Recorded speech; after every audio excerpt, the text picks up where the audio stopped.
भारत जोड़ो यात्रा के दौरान कांग्रेस और राहुल गांधी बहुत प्रयास कर रहे हैं कि आने वाले समय में कांग्रेस की स्थिति में सुधार आए। निश्चित तौर पर कांग्रेस को बहुत संघर्षों के दौर से गुजरना है। अभी सामने प्रधानमंत्री मोदी हैं, का खासे लोकप्रिय हुए हैं। हमने देखा है हाल के दिनों में किस तरीके से उन्होंने बीजेपी की ताकत को बढ़ाया है। एक ऐसे ही नेतृत्व की ज़रूरत कांग्रेस को महसूस हो रही है, लेकिन कांग्रेस के लिए वो नेतृत्व बनाना पड़ेगा और राहुल गांधी अभी एकमात्र उम्मीद दिखाई देते हैं। लिहाजा भारत जोड़ो यात्रा के जरिए कांग्रेस अपने पूरे प्रयास कर रही है कि किसी तरीके से कांग्रेस की खोई हुई ताकत को वापस हासिल किया जाए।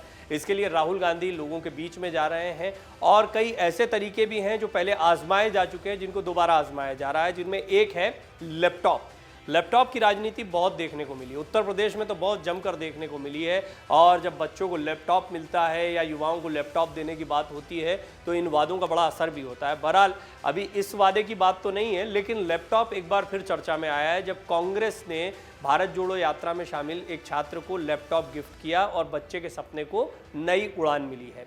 महाराष्ट्र पहुंची भारत जोड़ो यात्रा का नेतृत्व कर रहे कांग्रेस के पूर्व अध्यक्ष राहुल गांधी ने एक ऐसे नाबालिग लड़के के सपनों को उड़ान दी है जिसने अब तक कंप्यूटर या लैपटॉप नहीं देखा था, लेकिन वो सॉफ्टवेयर इंजीनियर बनने की चाहत रखता है।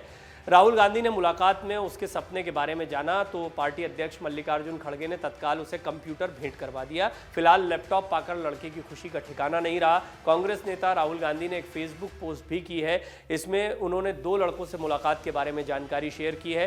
राहुल गांधी ने शुक्रवार को कहा कि उनके पिता और पूर्व प्रधानमंत्री राजीव गांधी हमेशा आधुनिक तकनीक और इसके इस्तेमाल के बारे में उत्सुक रहते थे ताकि देश को इससे लाभ हो सके। कांग्रेस की भारत जोड़ो यात्रा वर्तमान में महाराष्ट्र से गुजर रही है और इस दौरान राहुल गांधी ने एक स्कूली छात्र से मिलने के बाद अपने पिता के बारे में फेसबुक पर पोस्ट लिखी। स्कूल के छात्र ने राहुल गांधी से कहा कि वो एक सॉफ्टवेयर इंजीनियर बनना चाहता है, लेकिन उसने कभी कंप्यूटर नहीं देखा है। जिसके बाद कांग्रेस अध्यक्ष मल्लिकार्जुन खड़गे ने शुक्रवार को स्कूली छात्र सर्वेश हटने को उपहार में लैपटॉप दिया। सर्वेश महाराष्ट्र के नांदेड़ का रहने वाला है और उसकी इच्छा सॉफ्टवेयर इंजीनियर बनने की है। छात्र को लैपटॉप देकर राहुल ने पिता राजीव गांधी को याद किया और कुछ यादें भी साझा की।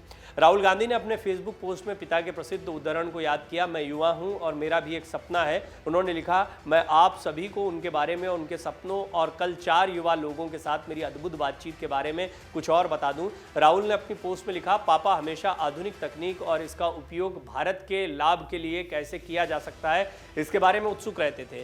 कंप्यूटर पापा के सबसे पसंदीदा थे और वो भारत को 21वीं सदी में लाने के लिए युवा शक्ति को दिशा देने की नई योजनाओं पर हमेशा उत्साहपूर्वक चर्चा करते थे।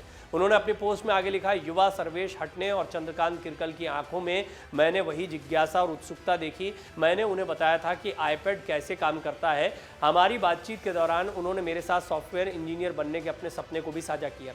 रास्ते में मिले 2 लड़कियों का भी राहुल गांधी ने यहाँ पर जिक्र किया है। राहुल गांधी ने रास्ते में मिली 2 लड़कियों प्रतीक्षा मंजेलवार और संध्या वालपे के साथ हुई बातचीत के बारे में भी लिखा। राहुल गांधी ने कहा, ये दोनों लड़कियां या तो पुलिस या सीआरपीएफ के जरिए देश की सेवा करने के लिए प्रशिक्षण ले रही हैं। उनकी आंखों में जुनून की एक झलक देखकर पापा को गर्व होता। कांग्रेस नेता ने कहा कि ये युवा उन सुविधाओं और अवसरों तक पहुँच के हकदार हैं जो उनका हक है।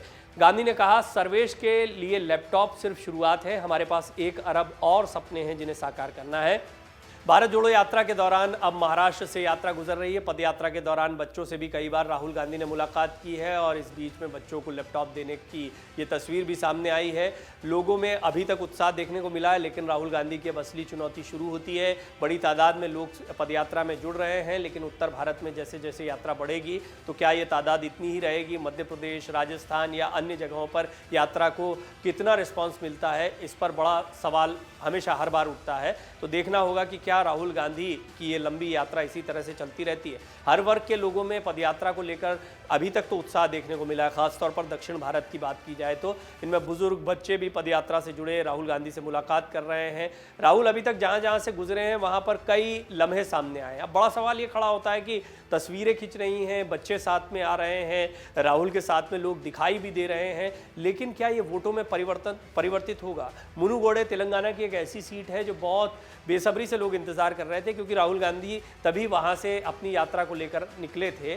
तो ऐसे में क्या उस पर कोई असर पड़ता है? लेकिन उपचुनाव में कांग्रेस तीसरे नंबर पर रही। इससे एक बात साबित हो गई है कि उस जगह पर तो कम से कम इस यात्रा का इमीडिएट कोई असर देखने को नहीं मिला। अब ऐसे में सवाल ये खड़ा होता है कि क्या चुनाव के दौरान, आगामी चुनाव खासतौर पर 2024 के दौरान किसी तरह का कोई असर यात्रा छोड़ पाएगी। बहरहाल सवाल बहुत सारे हैं, लेकिन इस सब के बीच में कुछ ऐसे लम्हे आते हैं जो राहुल गांधी के लिए भी यादगार रहने वाले हैं, उनकी यात्रा के लिए भी यादगार रहने वाले हैं, और यात्रा को प्रचारित करने के लिए या लोगों से कुछ बातें साझा करने के लिए ये तस्वीरें बहुत काम की होती है, जैसे कि बच्चे को लैपटॉप देने की तस्वीर। अगर आप ये वीडियो YouTube पर देख रहे हैं तो हमारे चैनल को सब्सक्राइब करें और बेल आइकन को दबाना ना भूलें। अगर आप Facebook पर ये वीडियो देख रहे हैं तो हमारे पेज को लाइक करें। डाउनलोड करें अमर उजाला ऐप और पाएं खबरें लगातार।